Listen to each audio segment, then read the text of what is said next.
끝내 사과 한마디 없이 사망한 전두환 씨. 5.18 단체는 법적, 역사적 책임을 묻지 못했다며 원통한 마음을 감추지 못하고 있습니다.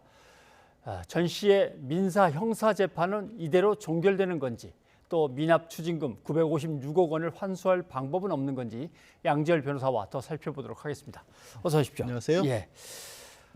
우선 형사 재판부터 좀 얘기를 해봐야겠습니다. 광주에서 조비오 신부가 자기가 목격했던 헬기의 기총 사격을 이야기했는데 전두환 씨가 이걸 자기 회고록에서 비방하면서 욕을 했습니다.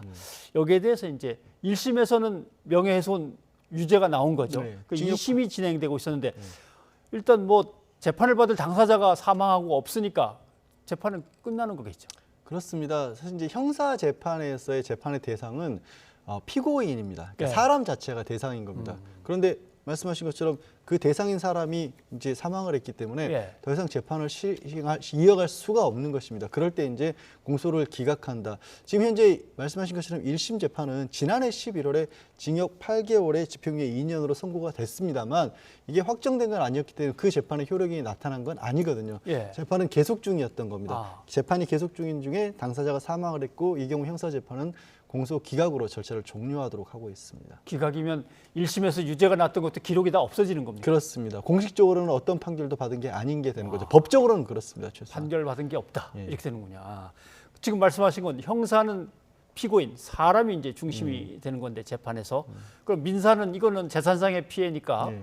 이거는 유가족들이 있으니까 계속 진행이 됩니까? 예, 그렇습니다. 민사 재판에서는 원고 측에서 주장한 그 대상, 그러니까 손해를 배상하라는 금액, 그 배상할 금액이 재판의 대상이 되는 겁니다. 이거는 사람이 뭐 살아있느냐, 뭐 또 사망을 했느냐와 상관없고, 물론 이제 이미 사망한 사람이라고 한다면 이 재판 자체가 이루어지지 않겠지만, 예. 기왕에 재판이 시작이 됐을 경우에는 특히 변호인이 선입되어 있을 경우에는 법률용어는 수계라고 합니다. 수계. 그 변호인에 의해서 자연스럽게 남은 가족들, 상속인들에게 이 재판이 넘어가는 것이고요. 손해배상 청구 소송 같은 경우는 특히 이제 전 씨뿐만이 아니라 전 씨의 아들도 같이 피고로 돼 있기 때문에 예. 이게 아마 이제 그 절차가 이 원래 아버지인 전두환 씨가 가졌던 지위까지도 같이 합쳐져서 이 전 주제의 아들이 계속해서 소송을 이어갈 수밖에 없는 걸로 돼 있습니다. 혹시 피고 측에서 뭐 안 받는다든가 뭐 이러면 원고 측에서 강제할 수가 있는 겁니까? 신청해서? 그런 강제한다는 절차는 없고요. 근데 실익이 없는 것이 예. 이제 수계를 하더라도 이 목표 자체가 손해배상인데 뭐 전 씨에 대해서는 잠시 후에 이제 추징과 관련된 부분도 말씀을 드리겠지만 손해배상을 해서 하라고 법원에서 인용을 하더라도 결국 재산을 집행하는 또 전 씨의 재산 아니겠습니까? 예. 그렇기 때문에 강제한다는 것이 그렇게 큰 의미가 있는 건 아닙니다. 그러면 상속받는 재산에 대해서는 이 민사에서 잠깐 뭔가 추징을 할 수도 대상이 있는 되는군요. 예. 그렇습니다. 집행을 할 수가 있는 거죠. 집행할 수 있고 알겠습니다. 그래도 역사적인 문제는 이건 또 별개의 문제입니다. 민족과 국가에 대한 문제이기 때문에 5.18 헬기 사격은 그러면 어떻게 규명이 될 수 있을까요?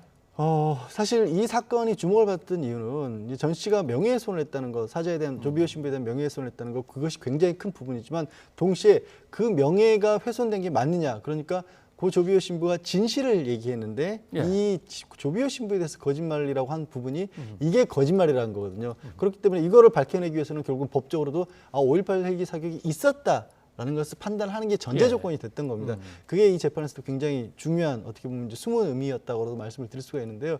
그 부분에 대한 판단이 내려지는 계기가 좀 사라진 것이죠. 물론 지금 이미 이제 국가수에서 이미 검증을 했고 국방부에서도 수차례 검증을 해서 현재 남아 있는 전일 빌딩 같은 곳에 뭐 기타 자국 같은 것들로서는 부인할 수 없는 상황이긴 합니다만. 예. 판결문의 의미가 또 다르지 않습니까? 이제 판결문 같은 경우에는 어찌 보면 한 역사적인 기록물로서의 의미도 충분히 가진 것이고 또 법원에서 형사재판 과정에서 엄격한 증거를 거쳐서 인정된 것들이기 때문에 그만큼의 또 더 의미가 있는 그런 어떻게 보면 과정이었다고 볼 수가 있는데 그게 끝나기 전에 사망을 한 것이죠. 예. 자, 사죄한다는 말은 못 받아냈지만 추징금은 어떻게든 받아내야 된다라는 여론도 있는데 이 추징금이 어디까지가 가능할 거예요? 사실 지금 950억 원이 넘는 추징금이 미납인 상태로 네. 있습니다. 그리고 이게 이제 오랫동안은 거의 추징을 못 하고 있다가 잠깐 아까 리포트에서 보셨다시피 2013년도에 전두환 추징법이라는 이름으로 불리는 그러니까 공무원의 불법 행위에 관한 추징에 관한 법률을 바꾼 것이거든요. 그 내용이 당사자뿐만 아니라 다른 사람들, 가족이나 제3자에게 있더라도 이게 이 공무원의 불법적인 행위로 인해서 얻은 재산이라는 걸 알면서 가지고 있는 거면 그 가족에게도 추징할 수 있다는 근거를 만들어줬던 겁니다. 그런데 이 근거가 이미 만들어져 있다라는 얘기는 뭐냐면 그동안에도 계속해서 검찰은 추징을 해왔다는 거죠. 그러니까 전두환 씨가 지금 사망을 했다고 해서 그 상황 자체가 달라지는 건 아니거든요.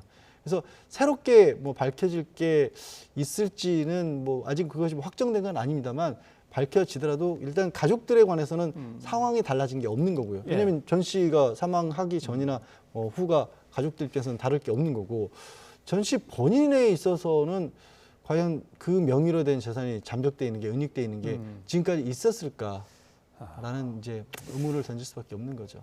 그러니까 올해 한 100몇십억 추징한 게 있더라고요. 예. 보니까 그 아들의 어떤 그 이제 회사 정리한 거라든가 뭐 이런 것들이던데 이게 혹시 손주들한테 3세로 넘어간 저 상속분도 다 해당은 되는 겁니까? 말씀드린 것처럼 이제 3세까지 가게 되면 조건이라고 할 수 있는 그게 불법적인 재산이라는 걸 불법적으로 형성한 재산이라는 것을 알면서 이거를 습득했을 가능성이 현저히 떨어진다고밖에 볼 수가 없지 않겠습니까? 그리고 그게 단순하게 뭐 지금 뭐 아들들 그러니까 2세들로부터 어찌 보면 바로 그냥 넘어갔다고 할지 그 과정에서 조금 법적으로 봤을 때 분리될 수 있는 어떤 절차들을 거쳤다고 할지 이런 것에 따라서도 추징 대상이 되느냐는 따져봐야 하겠지만 가능성이 그리 높아 보이진 않는다는 거죠. 예를 들면 추징금 그렇다고 이제 세금 같은 경우는 이거는 안 내고 갔으면 어떻게든 다시 또 그걸 받아내야 되는데 국세, 지방세 이런 게 다른가요? 아니요, 뭐 이게 뭐 바로 없어진다거나 하는 건 아닙니다만 이 세금은 상속분은 아니거든요.